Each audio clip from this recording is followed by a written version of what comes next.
Democracy is bleeding out on the floor of civilization, and the billionaires are standing over the body, arguing about who gets to carve it up. Former FBI Director James Comey was indicted after Trump pressured the Justice Department.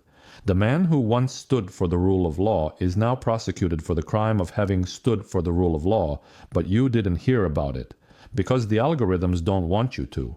Palestinian children stand amid the wreckage of strikes in Gaza. Dozens lost today. Israel also struck Yemen's capital, leaving many dead and more than 100 injured. Hospitals overwhelmed, families crying in despair. But your feed shows cat videos, because engagement is more profitable than empathy. Here in New York, a federal agent in plain clothes was caught on video pushing an Ecuadorian mother to the ground as her 2 children screamed. "They're going to hurt him," she cried in Spanish while officers pulled her husband away. You won't see that video trending.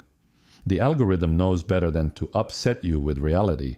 The richest man on earth owns the platform where half of humanity gets its news.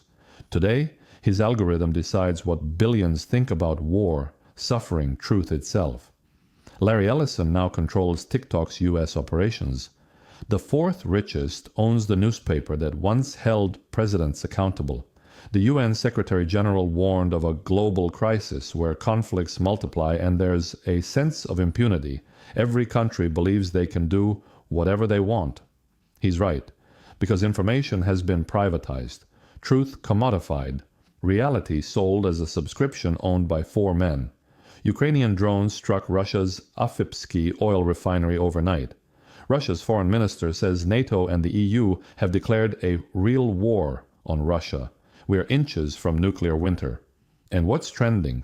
Manufactured controversies to make you click, share, argue. Revenue for billionaires while the world burns.